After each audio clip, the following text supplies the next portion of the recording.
Thanks for coming out this evening. So today we're having a guest speaker who's going to be talking about secondary suites. Okay, so a little bit about us. So I'm Santhosh Anthony, and this is Layne Walters. Me and Anthony are realtors, and Layne is a mortgage broker. Okay, now we'll introduce Joshua Hose, who's the program manager for secondary suites of the City of Calgary. Thank you, Josh, for being here today. For sure. And I'll hand it off to you. Sounds good. Thank you. Yeah.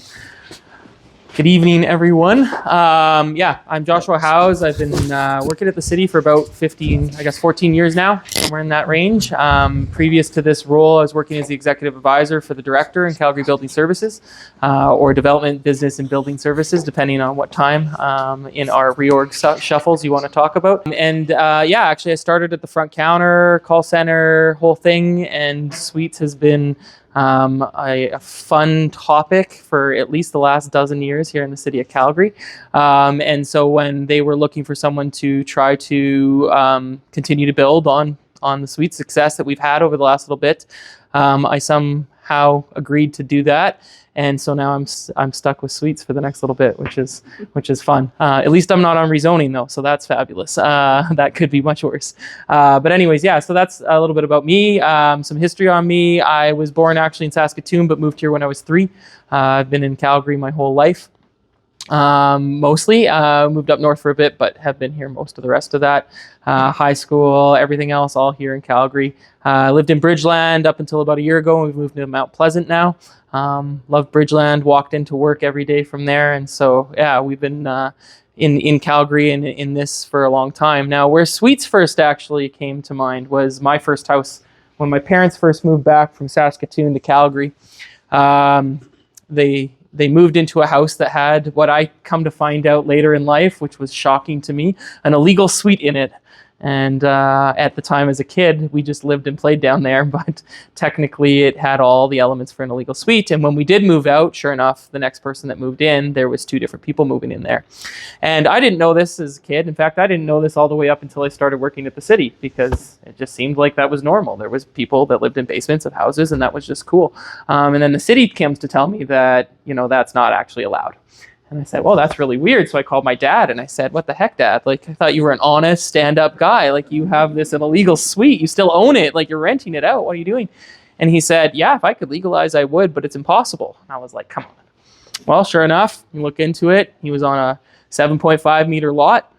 And in the city of Calgary, back in 2011 when I started or was talking to him, you couldn't do a thing to legalize that suite in that. And I said, that's really messed up.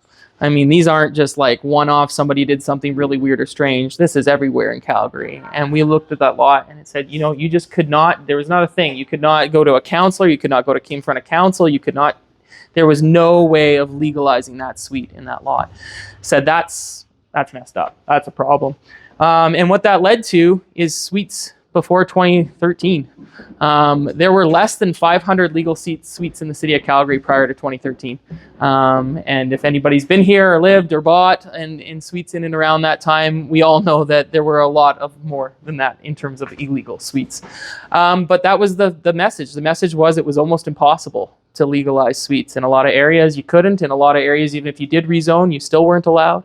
And so it just meant that there was an entire market that existed outside of the legalization process. I used to sit on the phone all the time telling people that their friend that owned an illegal suite was never going to have it legalized. And that was a lot of my time on the call center. So what happened back in 2013 is movement in the city to start to make some changes to that. Basically, we started to look and say, okay, this is too hard. Nobody's able to do it. What can we do to change? And so you can see everything that was in the way. You need a development permit, almost always in all circumstances. You were always fully required to meet full code compliance, which included all the current building code requirements of the day. If the property wasn't zoned for it, whatever else. But in the meantime, as we were going through this, what we also found is that our enforcement was really ineffective.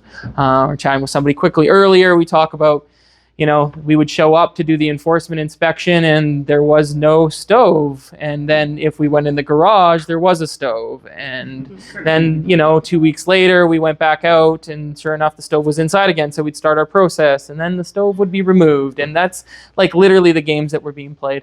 Along the way, though, I did see there was like a half a dozen places that forcefully had their upper cabinets removed, forced to have the 220 plug removed, all sorts of stuff. And that wasn't helping anybody, right? Like that wasn't really getting there. So that was our enforcement model at the time. So that was suites in 2013. Suites in 2018. So we started to make some adjustments. First thing, some locations and places, development permits were no longer required.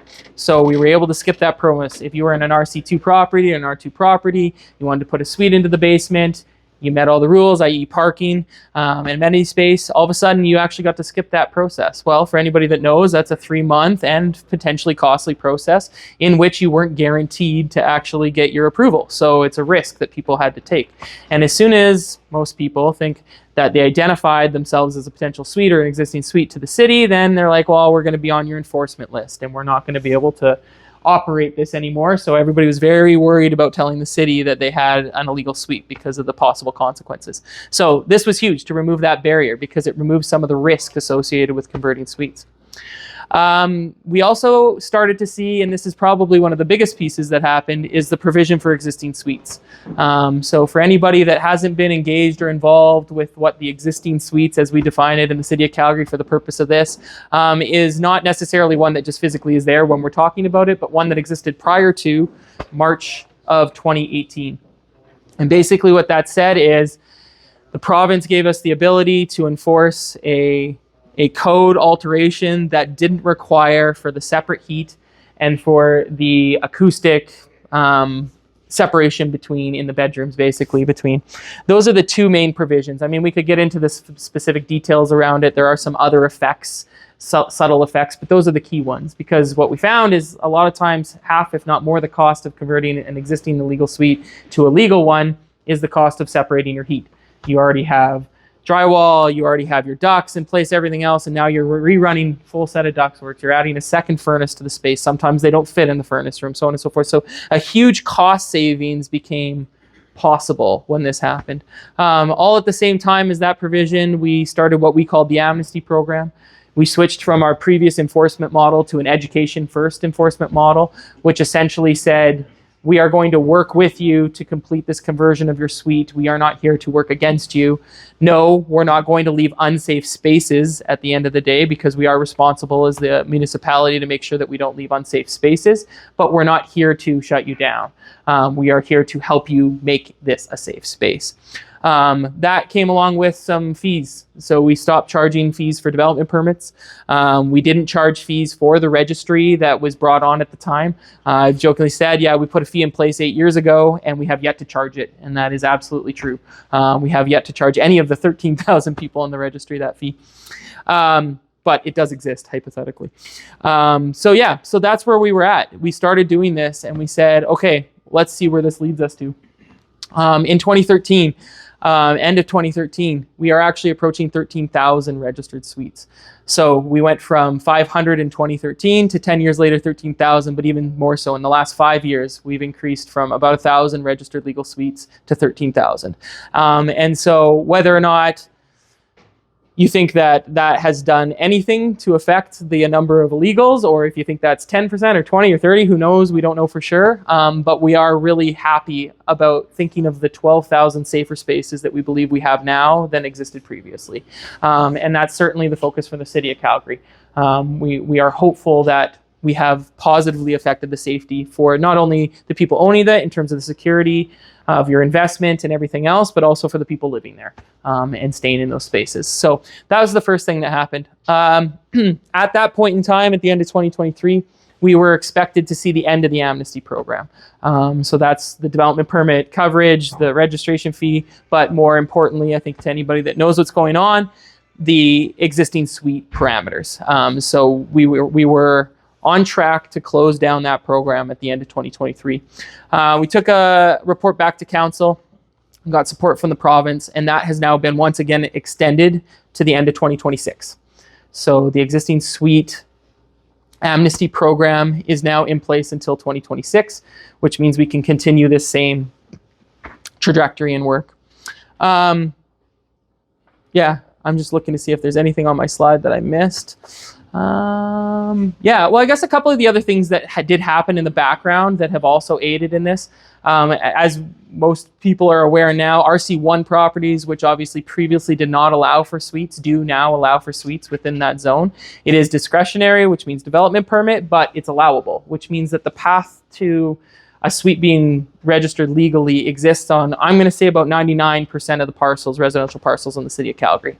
There are still some legacy direct controls, some minor issues like that, or properties in which there's a residential on something that's now zoned for commercial or multi, in which, yeah, there's no true path unless you rezone to allow for a suite. But even then, technically, you could try and rezone. So yeah, across about 99% of the parcel in the City of Calgary, you can have a legal secondary suite now.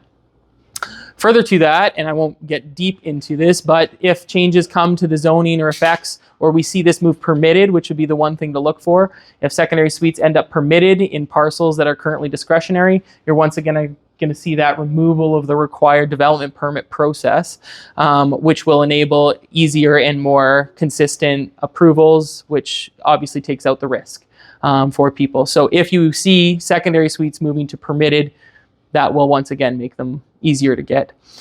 We've continued with our education first approach.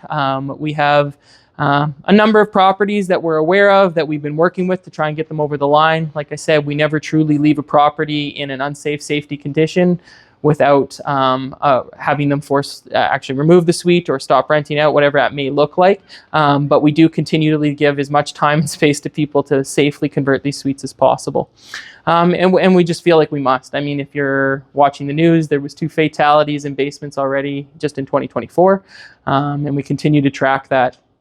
We also have seen from the fire department that while only about 18% or 20% of fires happen in basements, over 50% of the deaths happen there. Not specifically speaking to suites, but just basements in general. And so when you think of the spaces within a residential home that are at the highest risk of fatality, basement is clearly that risk. And so when we talk about proper egress, when we talk about interconnected smoke and fire, we're talking about fatalities. That's what we're trying to avoid, and we're trying to keep people out of that situation. The work in the secondary suites program isn't here to stop a house from burning down. It is to get the people out. That is the primary work that we do. So that's where we ended up. And at the end of last year, if you follow council and whatnot, you'll have seen 2 kind of pieces that have thrown out their support for an incentive for secondary suites. And so money has been set aside within council's budget. We have struck some piece of the Housing Accelerator Fund to support and sponsor a incentive program for suites. The exact design of which has not been publicly announced yet. And so I'm very careful to just share a piece of that potentially. But this is where we are at. We're really hoping to implement a suite incentive program focused on helping people get across the line. We want to continue improving our internal processes, of which I can share is what our primary goal is to do is to remove some of the inconsistency that exists in suites. And so right now, general process, suites fall into our normal building permit queue. And as your permit comes through the line, the building permit, let's just leave development permit out of it for the sake of argument. You touch somebody for pre-screen, you touch a plans examiner, and then eventually you get a issue permit and you're dealing with an inspector. It might be the same inspector the first time as the second time, but quite often it's not. Through some engagement and whatnot, we found that for suites specifically around existing suites that have this, partial interpretation from the province that doesn't require full code, we didn't have consistency within our plans exam team and our inspections team to make sure we were delivering that message the same way. And so we are actually bringing that together. So come May, we are launching a program in which the person doing the plans review for that existing suite will be the same person doing the inspection. Obviously people take vacations and such, but in general, that's what the expectation is. And so they'll have dealt with the conversation at the front end. They'll know exactly what they required through the front the issued permit, and they will be the same inspector that comes out the first time that says yes, yes, yes, no, you're missing these things, and they come out the final time. We're hoping that really improves the customer experience in terms of no more inconsistencies in between how one inspector might be interpreting that piece of code versus another one. And we're really excited about that possibility. Also, that means throughout that process, you'll have started to create a bit of a rapport for that with that individual. They will be responsible for a certain zone and a certain number of permits, and they'll be focused on helping those people get across the line. So we're really excited about our internal process changes. Yeah, we've been out doing new ways of engaging people with suites. So I've been at events similar to this one about once a month for the last 5 or 6 months, just making sure that we're making connections, that we're informing people about the opportunities that are coming, and then answering their questions, obviously, specific or general. Something else that we're working on is some online stuff. What you'll actually see in the current version of the program, which I have a little bit more information on here, is an online education course. So I'll walk through the 4 key safety elements just for the high level in this presentation today, but we're going to launch an education course that involves exactly those key features. Sitting and developing that course right now. It will be a requirement of the suite program. Some of the information that's out on the suite incentive, without me sharing too much, is that we believe it will be up to about $10,000. But that will be dependent on the situation. Not every person converting a suite or making a suite will qualify for the full funds, but that'll kind of be the limit. We're also partnering with Climate and Environment for some additional pieces around energy efficiency, so there should be some top-ups from there, and we're also promoting accessible suites.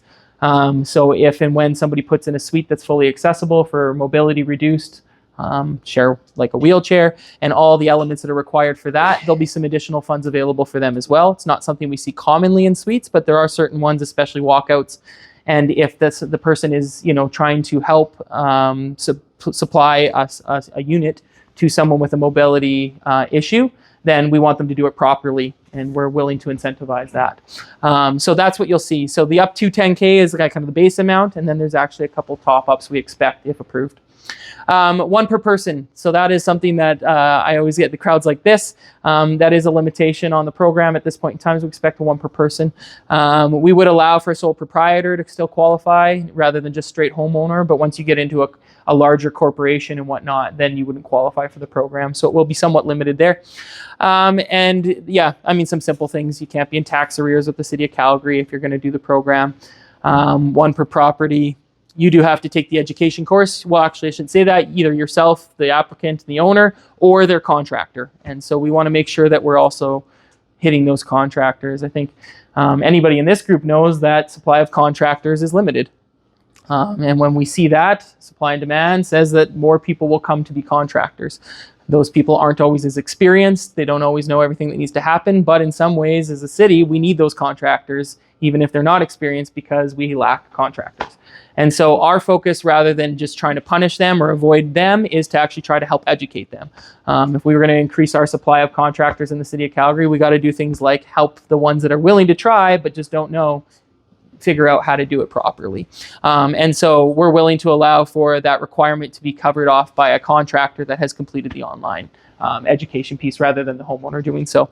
That being said, I think as an owner, having that knowledge as to what your contractor should be doing around these key elements actually should inform you effectively as to whether or not they're doing what they should do, or whether or not they're trying to convince you to accomplish something that you don't actually need. So certainly information is valuable to an owner no matter what. So we are looking for that.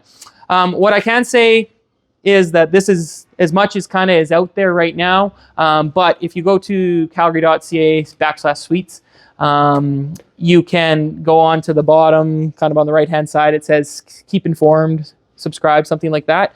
And we are just basically holding emails to send an email out to everybody once the program launches. We don't send a bunch of every monthly email update on what's going on, but we do plan to send out an email as soon as the program is live to everybody that has hit subscribe, so that they are the first ones informed of the program launch, so that they can apply. So that's the incentive. These are the key pieces that we're looking at, obviously, for existing suites specifically. We're looking at the bedroom egress window. making sure that that meets all the code limitations, the sizes are there, and everything else. I've booked tomorrow. We actually are working on a Photoshop or a photo. What do you call that? A photo shoot. Thank you. Photo shoot. And we have a firefighter going through this window tomorrow for our photo shoot to just show. People think often that this is excessive in size, but the actual main reason for the size of the egress window is the firefighter needs to be able to get into the basement. And so we'll be showing with his oxygen pack and everything else why this window is actually what's required from an egress perspective. So I'm excited for that because I think that's something that gets missed. People think like, come on, I can get out this window. It's like, well, that's great, but if you can't get out, can he get in or can she get in? And that's what we're looking for here. So yeah, interested in seeing what that turns into be. I won't get into too much of that, obviously. The requirements for the smoke fire protection, so that's where we're sealing the furnace rooms. This is a kind of a heavy cost item and one that contractors, I think, have been able to make a pretty penny on over the last little while because it's a piece of work that a lot of people are struggling with. But once again, when we look at this, when we talk about safety, a smoke seal between a basement unit and an upper unit can be the difference between 5-10 minutes of survival. And if somebody just needs 30 seconds to get out, that can be the difference between a fatal and an off fatal, right? So when we talk about where's the value add to you, well, if that means that your tenant gets out instead of not getting out, that's a huge difference, right? So we look at this as a really positive thing from the safety perspective. Interconnected smoke and fires, it's fantastic, alarms. It's more common everywhere. Building code is requiring it more and more. Obviously for suites, that interconnected between the upper and lower can be either the most annoying thing or the most important thing. I remember as a kid, we used to pull the battery out of ours because it went off because it was in the kitchen all the time. Well, in this case, if now the person in the basement or in the upstairs is counting on that alarm to go off if something is happening in that other unit of which they don't have access to. Once again, that can be the difference between life and death for somebody. So these are super important to be in place and doing their job. And then we are talking about the protected exits as well. This is different in every house, every situation. Some don't need to worry about this one bit. Other ones, this is the key parameter and the thing that's most difficult to accomplish. But we are just making sure that that exit path does not go underneath an unprotected window that could be blown out or that could have debris coming out of it, stopping the person's access route out of the basement. So there is a number of different ways that can be accomplished, but those are the key things that we're looking to make sure in an existing suite when we're talking about conversions. Obviously for new, you add in it split heat system, obviously, and more recently the acoustic in the bedrooms, basically trying to keep sound dampening between the two. So that's what happens if you don't have an existing, but you're looking to put a new one in. Yeah, that's basically where we were, where we currently are, and what's coming. So for suites, obviously, the next 2 months will be really interesting. Where we are on the horizon after the announcements of the full details of the incentive program will be really interesting for people looking to create and generate suites. We also obviously know that we have a low supply right now in terms of units, general units across the city, and we are hoping that we hit that. When we talk about what we're seeing, existing suite conversions were about 2,000 2 or 3 years ago. That was our peak for conversions. Over the last 2 years, that number has actually been coming down, but overall suite registrations have been going up. And one of the key spaces that we're seeing that in is in the greenfields. So builders are adding these in as, I jokingly say you can choose marble countertops or you can choose a basement suite. And so they are going up significantly. So a couple years ago, we saw 200 in new builds. Then 2 years ago, 400. Last year, we were 900. I think we're on track for about 15 or 1,600 this year. And that's great. That's an awesome opportunity for people to be able to afford a new home, have the suite. That's the income that they need to afford that, and that works. I would say in general, our focus on where that's working great. The market's doing great there. Our focus is still on, okay, we know that 8 months ago when we checked Rent Faster, less than 20% of basement suites being advertised were registered, and we know we have 13,000 on the registry. There's still a gap there, and that means that there's still possibility for an unsafe space that we'd love to get to and make safe. And that's where we're at. We're partnering with industry as best we can. We know that these spaces are out there, and we're not necessarily aware. I mean, we could go trying to find them, but the cost for us to enforce is massive. It takes energy like crazy to enforce on these places. We would much rather work with the people to make them safe. And so that's what we're still focused on. And so I love some of the stuff that the city's actually been able to do. Not always keen on what we accomplish, but in this case, I think that we have gotten out of the way. If you go back to our 2013 slide, the city was clearly in the way. We were in the way of suite development, safe suite development. We were getting in that way. In 2018, we took those big steps to get out of the way, and we're continuing that now. And I'm actually really, I'm proud to say that we're part of that, because I actually think that we're making a difference. But not because I don't think people were willing to. I think my dad would have, and actually I can finish the story on my dad. He did legalize that suite.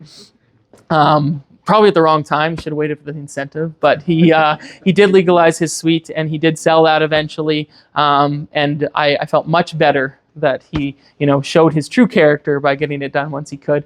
But yeah, I think that took the stigma off for me. A lot of inspectors, even they're out there, they're seeing an illegal suite and they just feel like this person's screwing the system. And you realize how difficult it was. I think we recognize that the city had to get out of the way to make sure that general investment would go to the right spaces, and most investors are willing to protect their investment by making it a safe space, and that's what we're trying to encourage. So yeah, that's basically where we're at. I'm here to answer questions from the crowd, and or afterwards I'll stick around as long as people have questions for me. And I normally have my contact information on here, so I feel a bit hypocritical to not have it on there. But if you see my name in any of your emails, that you got for the event, firstname.lastname@calgary.ca. That's my contact. And I respond to people directly that ask questions, so I don't mind helping out. Okay.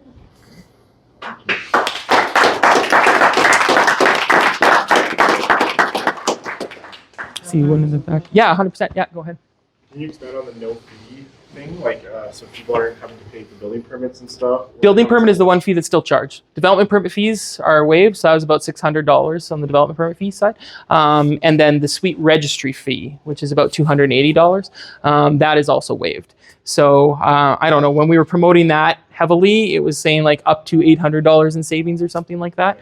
It's true. Of course, if you don't need a DP, you don't get that savings. So it's, yeah. But building permit fee, I think we're at $250 is kind of a standard set rate right now. And then additional permits on top of yeah, your electrical, if you need it, plumbing if you need it, which less often, but electrical almost always, especially with the interconnected smoke alarms, you almost always need an electrical permit now. But I mean, trade permits are about $150. So yeah, so those are all there.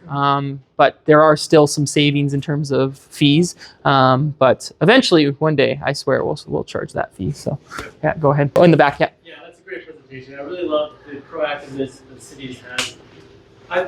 There's a three-part question. Sure. One is to do with the past, the other to do with the present, and the third one to do with the future. Okay. The past is more about the inconsistencies that you mentioned before. What was the greatest inconsistencies that you had between the planners and enforcement? Mm-hmm. The second part to do with the present, that's to do with incentives. How long will this incentive last for? And the third part is towards the future. After 2026, which is only 2 years away, what happens then and who should we vote for? Yeah, awesome. Great questions. If the camera turns off. No, I'm just, yeah, so the first thing about the past. So the biggest inconsistency is around the fact that safety codes officers who are used to enforcing a black and white code were going into a space being told to have some gray. Essentially, and if you can imagine this is your job, is to go out there and call every item that you see that's in the code. And all of a sudden, earlier today you had to do that in this house, and then you went into this house and you're being told don't enforce the full code. That's hard. And it's also hard to say exactly where's that line. I think probably my favorite is, okay, so we have a bedroom and we're now putting a suite down here. Okay, the suite itself, yes, is new. And generally speaking, all components of the suite would have to meet full code though. But am I gonna put acoustic separation in that bedroom when it's an already existing bedroom? And right now, if I'm putting the suite down there, I literally don't have to do a thing in that bedroom. And that becomes a little bit difficult. But where I'd actually say that the inspectors were inconsistent was on simple things. They would go down into a basement and somebody would notice that there's no railing. Well, yeah, we're going to call that. No, we don't put it on the website and say, hey, one of the key elements you have to do is put a railing in. No, we expect that if an existing space meets code, well, it needs a railing. And so we were getting into things around the solid core doors, the closers, the self-closers, sometimes around exactly where the drywall needed to be under a staircase for a smoke seal. Those types of like little nuanced things that were causing where one inspector might notice it, the next inspector might feel, okay, no, they missed this though, but or something changed. And that can happen too. I get a lot of complaints from people. It's like, oh, the second guy called this thing, and I go and look at the pictures from the first guy and it was good. And then things changed by the time the second guy got there. It's like, oh, wait a second. That's not always us, right? Like there's certainly situations out there. But I would say it was on those nuanced pieces. Was this okay because it was existing prior to and under the code of the day, it would have been fine? Or are we asking you to bring that small element up to today's code, even though we're in here approving what we would call an existing suite under a provincial piece? So hopefully that answers the old one. I mean, that and human nature. The current version of the program, the size of the City of Calgary building team, between the inspectors and the plans exam team, you're talking about 90 individuals. Keeping 90 individuals on the exact same page on something that is nuanced is a lot harder. Under the new form, we'll have 5 people doing that work. It's a lot easier to keep consistency amongst those 5. They'll be able to share their stories. Hey, I saw this, I made this call, what do you guys think? Yeah, okay, we're going to consistently be doing that. So that's the hope in terms of the change. The incentive, how long will it last? It's such a good question. I've stayed up late at night thinking, okay, are we going to be undersubscribed? Are we going to be oversubscribed? Have we hit the right? Hard to say. What I can say is that the first amount of money that's available that will hit the incentive is not the only amount of money that we'll be able to access. So you could even go to the site 2 months in or whatnot, and it's like, oh, we're not accepting applications. But a month later or 2 months later, you'll see that we'll be able to reopen it. So there is funding sources that are fairly deep, and if we're successful, they could grow. We're still looking to partner with the province, who haven't partnered on the incentive yet as well. And if the province decides to partner, we could add funds that way.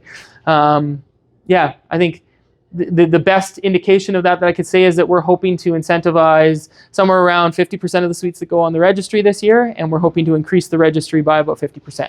So if you want to kind of get a general sense of what we believe we have in the first month post the launch of the program, that's where it lands. Of course, we also don't know what the average actual amount that each person will be average of getting, right? If we see a ton of new suites, we're going to probably see that maximum amount going out a whole bunch. If we're seeing way more conversions and existing, a lower dollar figure goes out, so we can afford to give it to more people. So that would be there. In terms of the future, I certainly don't know who you should vote for. Yeah, it depends. It depends what you're interested in. My background and my undergrad degree is in planning, and so obviously have an interest in that. But when it comes to suites, I think the key was to make sure that they were doable. Not that it was necessarily any easier. I think we've gotten there. I mean, if we're jumping to building permit on over 50% of our suites, and the potential to remove development permit is on the horizon or could come in a couple of different forms, I think that is fairly reasonable. From a secondary suite perspective, there's not much more that council and or administration need to do to remove the barriers, just my personal opinion. So I don't think that's a huge thing. That being said, if suites end up permitted in all residential parcels, however that looks, then you're going to see even less in terms of the development permits. That would be the one piece that goes there. Also, obviously, anybody that's ever tried to do this and got stuck on parking, parking is the one development rule that does hit suites still, the extra parking stall on site. Sometimes it's easy to do, sometimes it's almost impossible. You require relaxation for that. If the requirement for parking makes it so that, for instance, just pull out a zoning RCG, it only requires half a stall per unit, meaning that if you put a main unit and a secondary suite in there, you now require 1 parking stall, not 2. So that would affect how many development permits are required as well, because every time that somebody couldn't provide 2 parking stalls on site previously, they required a development permit. In this case, if that's only requiring 1 parking stall, they won't anymore. So there's a couple other little things that could be removed that will affect that, that we could see in the near future. But I wouldn't say that rezoning or blanket rezoning is required to see success in suites. Yeah, if that makes any sense. Did I answer everything? Awesome, nailed it. Yeah, go ahead. So I'm actually a contractor, and I Sure. build secondary suites for my customers. A lot of my customers are buying illegal suites and legalizing them. Yes. A big problem that we're running into is that they expect the budget to legalize to be X dollars, and then the city inspectors come in and then they point out a bunch of stuff on the property. So I currently have a problem house right Sure. now with that. And then there's inconsistency between the inspector that comes back and then they ask for more stuff. And so this customer has an expected budget of X. I turned into Y and now I'm saying, hey, it's Z. Is there any solution that you can think of, or is the city thinking of doing something that'll help us as contractors be able to make it easier for customers to legalize and get them straying away from keeping illegal property instead of trying to contact us to legalize it? Yeah, I'd say like my personal hope, I mean, I'm not, obviously can't speak on behalf of the whole city, but my personal hope is that we get to a spot with suites where the market regulates itself, right? So if you look at 400 legal suites before, if I'm a renter in the city of Calgary and I want a basement suite, the chances of me catching one of those is like almost impossible, right? Like there's no way. Now that there's 13,000 legal suites out there, maybe that's more reasonable. And if the market itself is saying, hey, I'm not going to rent a place that's illegal, and I look at this in two ways. Do you get a premium for a registered suite, or is there actually a discount because it's an illegal suite? And I think that the market actually starts to dictate that. And when those $2 figures on rent specifically, on sale, yes, but when on rent specifically are far enough apart, the incentive for people to legalize is there from the market. And actually, isn't that the best spot for the incentive to be from, right? Like that's where the push and the pull should come from. So as a city, as we try to get to the spot, in my opinion, we will find success truly once the market starts to regulate legal versus illegal. And that'll happen when you're getting a huge discount. You can't get full rent for an illegal suite, but you can get full rent plus for a registered suite. So that would be on the back end of your question. That's where I think that as a city, we need to get to, is to allow the market to actually regulate that. In terms of the inconsistency, yeah, it's difficult. Certainly, like you say, process changes on our side to try and make that consistency in terms of the inspector. But skyrocketing costs, we're going to focus on all of our material and everything else on the 4 key safety elements, because that's what we're really focused on. But what we don't get into is, like I said, yeah, if you go down to the basement and there's no railing, we expect that that was there. We weren't necessarily going to put on the website, make sure there's a railing to your basement. Well, if you're living down there or have any living space down there, that railing's already required. And so the focus on what we have in terms of people will read something for the city, we know that we can't give them the code book and say, hey, yeah, we'll just follow this. That's super easy. No one's reading that. So we only have their attention for a certain period of time. And so we are going to maintain our focus on those key safety elements, but we are going to try and increase our consistency on what else is being called in an existing space specifically. But at the end of the day, if it's an unsafe space because we leave something, we do have to call that. And that will increase the cost of the price of the home for sure. Obviously, an incentive that is pushing those key safety elements hopefully helps financially to cover off some of that unexpected cost that can hit. So, I like your perspective on it. It's just this is the first time I'm hearing someone from the City of Calgary talk like you do. Sure. Because the inspectors come to my site. They go into every nook and cranny. Sometimes inspectors are like, I just want to see the work you guys are doing. Some inspectors are going upstairs looking at the old work, right? It's hard as we are trying to run a business with customer service that you're telling, because it seems to also the customer that we're screwing up, right? Yeah, no, I hear you. Yeah, especially when you follow everything that for an inspection report says do all these things, and you call the guy back out, and all of a sudden there's more things on your list. Yeah, I get that. We get that. We know that's a problem and an issue. And like I said, I think our internal process changes is our best chance to make a change to that situation. I can't promise it. We also don't go out and tell the officers to look the other way on code safety elements, right? That's not appropriate either. So we do have to go through the process as best we can. Yeah, sure, go ahead. So yeah. What's the biggest differentiator between converting an existing suite and doing a new suite? Because I believe before it was just a date. I don't know if that's still the case. Yeah, if it was so simple. Yeah, I guess the good answer on that is the effect of it, right? So the effect is, in some circumstances, you are going to be required to meet full building code, which the 2 key elements that are added, if you want to even think of 3, so energy efficiency might be required in terms of your sound separation, specifically in the bedroom, and then your split heat. And so in terms of cost, in terms of what you have to do, that's the big difference. In terms of what defines an existing suite versus not is 100% associated with the date that the province said. So back in 2018, when they looked at it, they said, okay, as of right now, it's easy, or I don't say easy, it's possible to get a legal secondary suite everywhere in the city of Calgary. So we expect anybody putting in a suite after that date to do so properly because the process is there. But what they recognized is, hey, that didn't exist prior to, right? We knew my dad's property could not be converted prior to. And so we say, hey, those situations that existed prior to this date where we've now said, yes, anybody building new should be able to accomplish that. That's the ones that are defined and say, okay, under certain circumstances, those ones don't require that separate heat, basically, is the biggest difference. So yes, we recognize that's a huge dollar ask and whatnot, but it's also an element that sits in the Safety Codes Act or in the code that isn't necessarily 100% related just to safety. And the same thing with the sound, right? The code now has basically a comfort requirement. Is this, is anybody ever going to be hurt because they can hear the person upstairs? I would argue no. I guess somebody else could argue a situation in where that would be painful or damaging or whatnot. But for the most part, that's viewed as a required element for good construction now in the code.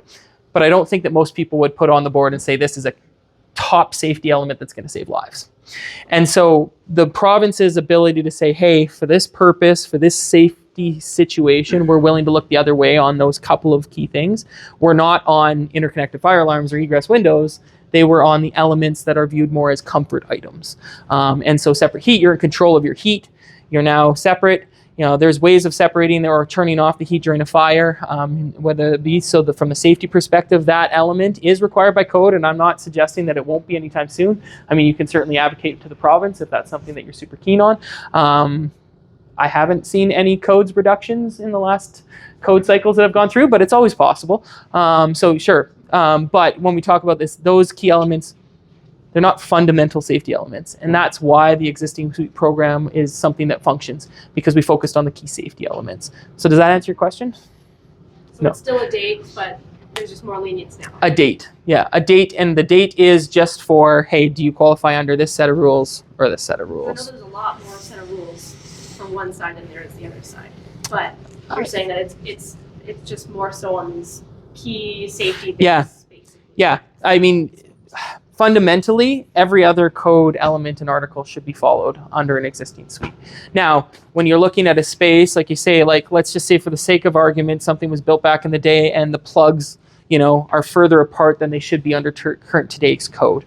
That was stuff that's existing. If we were going into your basement and you were just doing a bathroom, we wouldn't call that element of something that was already existing in space, right? So from a code perspective, yeah, an existing older space that met code at the time that it was built and now doesn't, and you're not touching it for the purpose of a secondary suite in terms of your construction, sometimes those are things that we don't have to call and look at, even if they don't meet code because they were existing prior to. But that's fundamental in everything. Basement development, no different than suite. That if things were in place and proper at the time and you don't touch them, we don't necessarily require them to come up to code. One of the things, the biggest thing that comes to my mind is the furnace room. Now they want it to be fully Correct. enclosed. Yeah. Fire rated. Smoke sealed.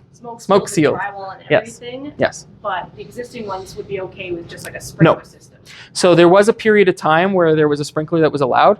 And I'll have to address this one actually, because in a lot of ways it was a great idea. It said, if there's a fire in here and there's going to be, the smoke's going to go through the furnace system, it's going to spread into the rest of the house. It's like, well, if we put a sprinkler system in there, that'll be great.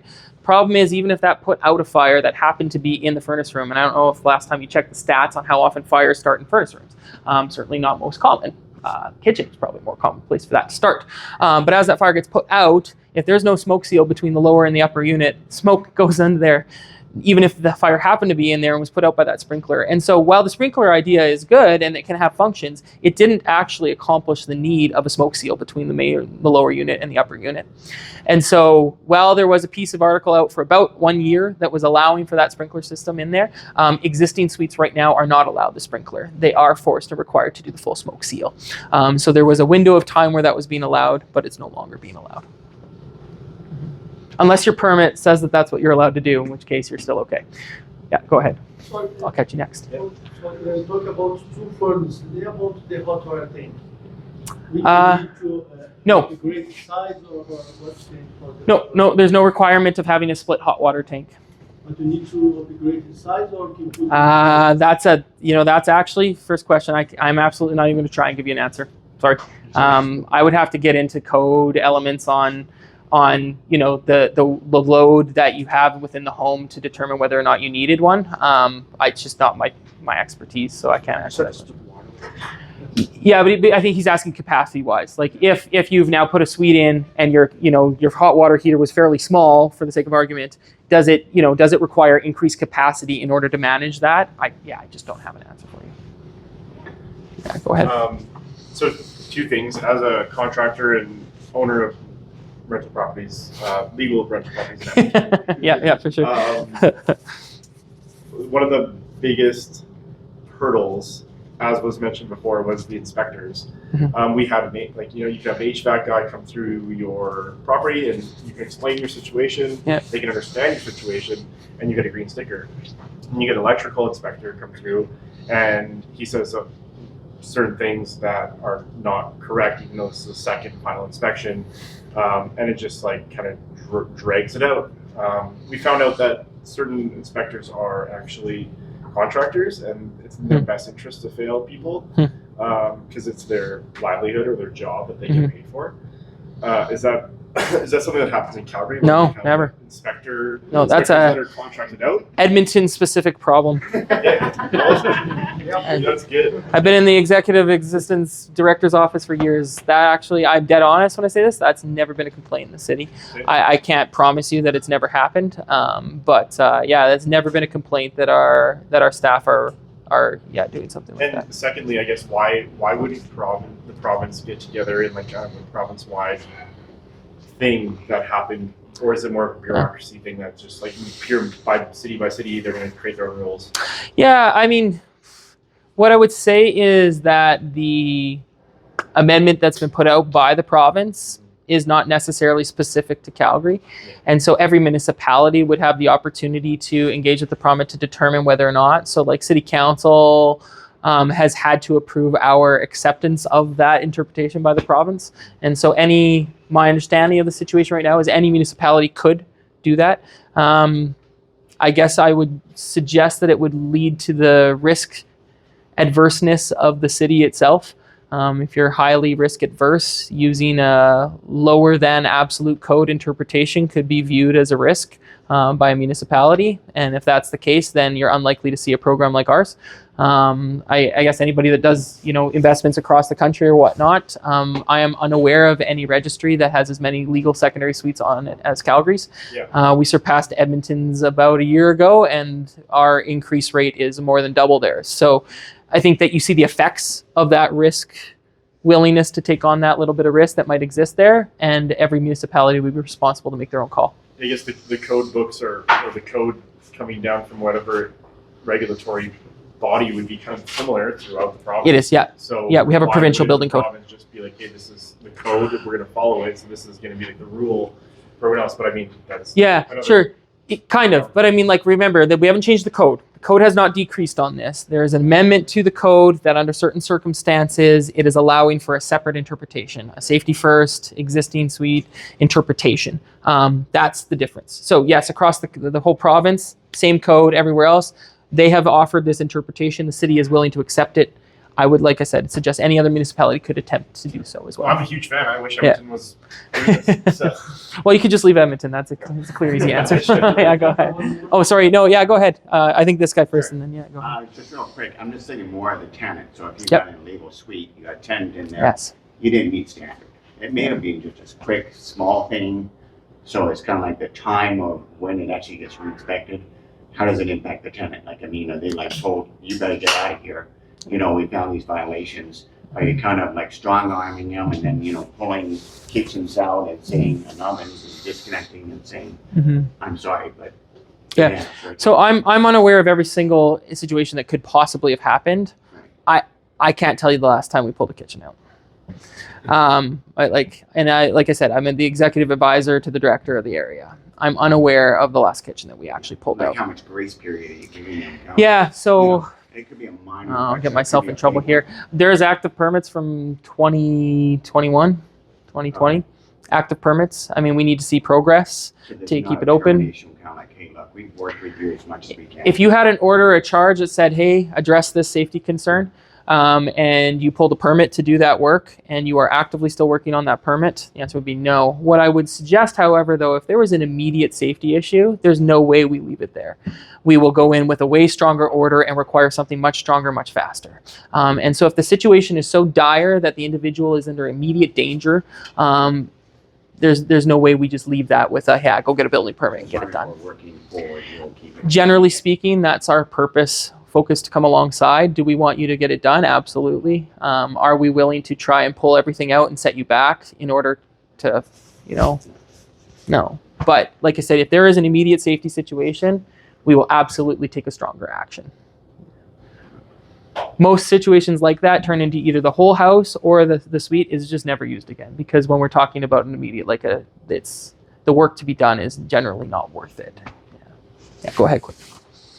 Oh, sorry. Yeah. I have a couple suites, legal suites. I've actually found as an investor, the hardest challenge is the after repair value. And Okay. I get the market, and hopefully the market will appreciate that over time. But a lot of the time we get compared to regular basement developments as comps. Mm-hmm. I'm curious if there's any thought towards subdivision of backyard suites or anything like that might help us bring up our market valuations on these. Yeah, great question. I mean, fundamentals are, and from our assessment department, we increase the value of a home the same amount with the basement development as we do with the suite. I think certainly the market shouldn't be doing that. And I think the biggest difference recently around that and what's probably supporting legal suites is the fact that it's now viewed as a real advantage to your mortgage. When you have a legal suite and you have rental income that you can associate with that, it qualifies you for a lot better situation. And so if I was to point to the market tool or the market device that should actually hopefully support that, I would say it's in there. I would say it's in the sale value, which anecdotally, and I mean, there's probably a number of realtors in the room, so like if I'm totally off base, great, but what we hear anecdotally is that in registered suite does increase the value by about 20, 25K, maybe even 30, depending on the situation. 10 years ago, that was not the case at all. Once you go get your appraisal, and you look at what comps have sold Yeah. in the last 3 or 6 months. Yeah, and I mean, yeah, and I think that's the thing. Like when you're a realtor and you're appraising, if you're only adding the same amount for a basement suite as you are for a bedroom, then you're doing a terrible job. Sorry, like I'm not trying to offend anybody, but like, yeah, that's just the case, right? Like because the value to that space now depends on who. If somebody's coming in to buy it and they plan on living in that space and they're going to rent it out, it is worth the exact same as a basement development to that person, right? But when you look at the market should be viewing that as much higher value. And that's from like a realtor perspective, but from Yeah. an appraiser perspective, Yeah. they just look at what's available recently. Yeah. It's tricky. Yeah. Sometimes Yeah. you need to hire a different appraiser. They don't like being told what to do. Yeah, I'm sure they don't. But yeah, I mean, great answer. I don't think the city has an action on that one. I think that one's a market thing. I may be mistaken. Did Edmonton do subdivision for Layne Suites? Oh, sorry. All right. In subdivision. I'm actually not totally aware of them. What I would say in the City of Calgary is one of the possibilities of changes that will go through separate from rezoning, but along with the same bill, is the possibility of putting both a backyard suite on the same property as a secondary suite. I think by building code definition and everything else, you have to recognize that the reduction in code requirements for a suite versus a fourplex, for instance, or a commercial building, let's call it that, can't be in place if you have them separated.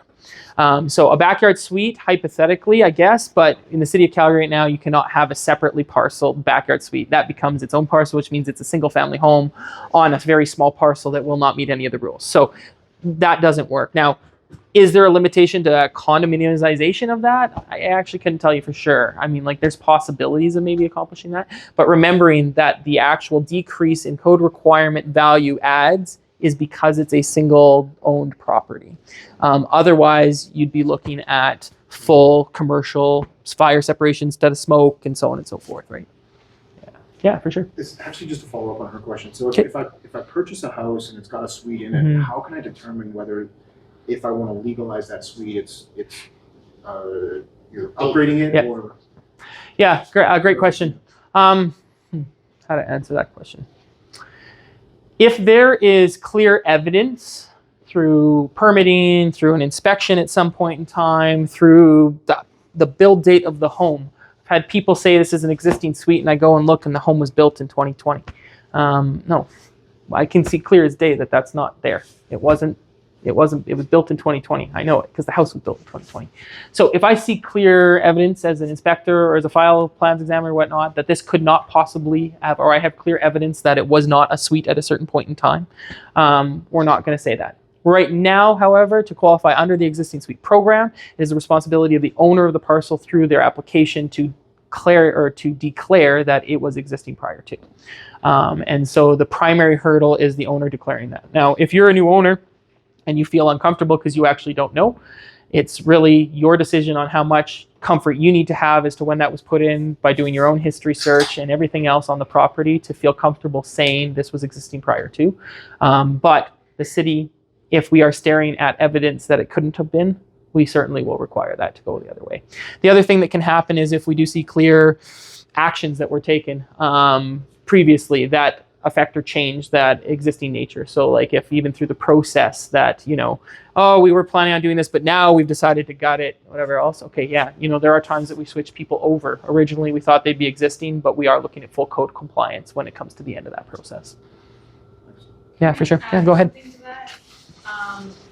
I'm curious about your opinion on this, but as an investor, I own a house that is my first one that I bought.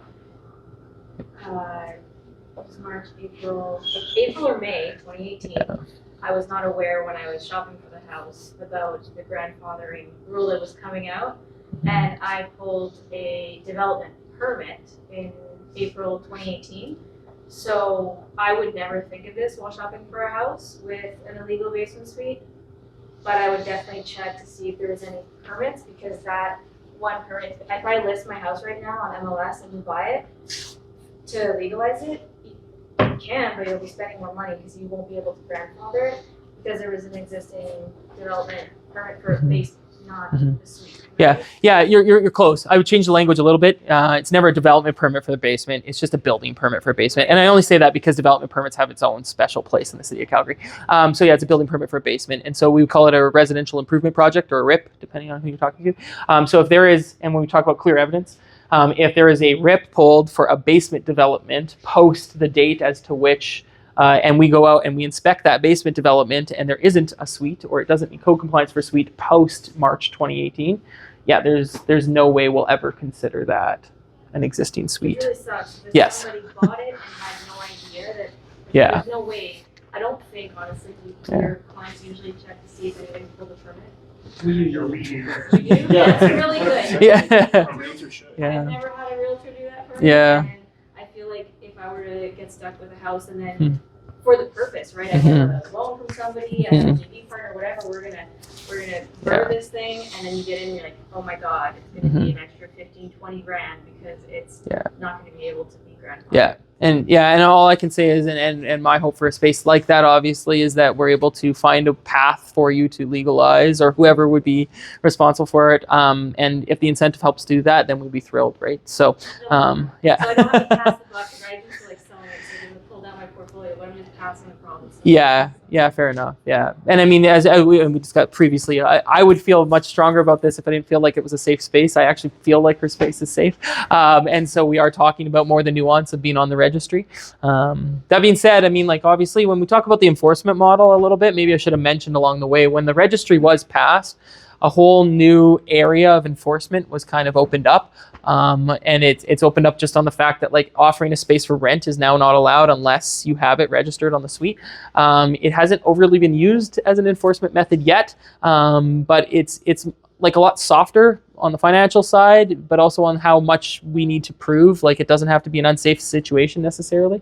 It just has to be not registered. And so there could be, some changes to the enforcement one day, specifically using that tool a little bit more effectively. But like I say, it wouldn't be, it's a smaller hammer, which should be easier to swing, I guess, if that helps, makes sense of that.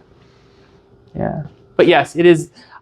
I had an hour-long conversation. I remember I was in this boardroom trying to have it with this lady who was very similar situation in that like this basement permit was pulled at a certain time, an inspection was done, and then they pulled the suite permit after that. They never even finished that basement. But because there was an inspection in the space after March 2018 where the inspector could clearly see that there wasn't an existing suite, we were never able to allow for that. Yeah. Yeah, for sure. Any other questions? Yeah, go ahead. Can you rehash that whole parking thing? Like Sure. So, legal suite, how that so yeah, so requirements from a development perspective for a suite in the City of Calgary, secondary suite, in most zones, so in RC2, RC1, RC1N, R1, R2, everything except, let's say, HGO and RCG, you have a requirement of a single stall for the home, the main unit, and you have an additional requirement of an additional stall for the secondary suite. That's across the board. And so if you have a legal secondary suite in the City of Calgary right now, 99% of the time, unless you have a relaxation that doesn't require that, approved on a development permit, you have 2 parking stalls. Whether or not you let the tenant use the second parking stall or not is not something that the city regulates. We just require that there is a second parking stall. In RCG, however, if you're aware of a property that has RCG, the parking requirements for a unit in RCG is half a stall per unit. So when they go and put a 4-plex or a 4-unit townhome, and that's all they put on there, the legal requirements for parking is actually only 2 stalls. When you equate that to the secondary suite situation, you take a half a stall for the main unit and a half a stall for the secondary suite, and you only require 1 stall on that property now. And so that's the subtle difference, where parking requirements are different in that zoning. If that zoning happened to end up across the entire city, parking requirements essentially for suites go away, because when you just run that simple math over and over and over again, there's no situation where adding a suite actually requires you to increase a parking stall. Yeah, go ahead. Yeah, go ahead. Yeah, finish. say for example you got a big yard, is that a development permit? To do what, sorry? No, you don't need a development permit to put a stall in. You would only need the development permit to relax if you weren't willing to put a stall in. Yeah, so basically through a development permit, you can relax the requirement of needing a parking stall. Now that doesn't happen just every time, but if you're, let's say you're close to transit or, the circumstances and you say like, hey, it's pretty reasonable for this person to not need a parking stall on site, whatever that rationale may be. And we say, yeah, okay, maybe or not. And we make that determination. So that is how you currently allow for a suite without the parking. But if the requirements in your zone, whatever zone that may be, are for only a half a stall per parking or per unit, then it will no longer exist as a problem. Just to clarify, correct me if I'm wrong, but I think you do need a development permit if that's called in the front yard. No. Really? No.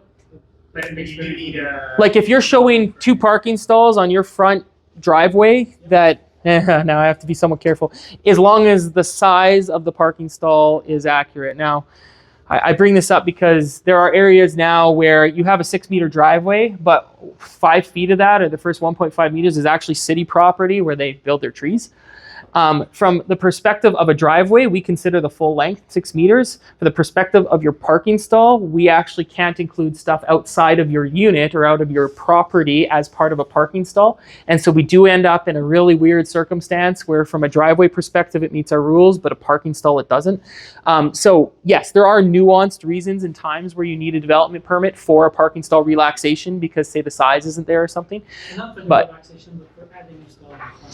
if you wanted to, sorry, yes, absolutely, clarify. If you're taking like a single family home with a garage in the back and you now put gravel in front and say that's my parking stall, yes, you absolutely need approvals for that. You can't just throw a parking stall in the front of the home unless it was already approved. But the reason that I reacted the way I did is because if you have a driveway with a 2-car garage, you have 2 parking stalls on that property, guaranteed. You don't need a permit to say, hey, I want to approve my driveway as a parking stall. Yeah, that you don't need. But yeah, if you're taking a house that doesn't have any front parking, because you have a rear lane, you'll need an approval for that. Yeah, go ahead. Yeah. Oh, you're done now? Yes, nailed it. One last question. Yeah, sure. Last question. Sure.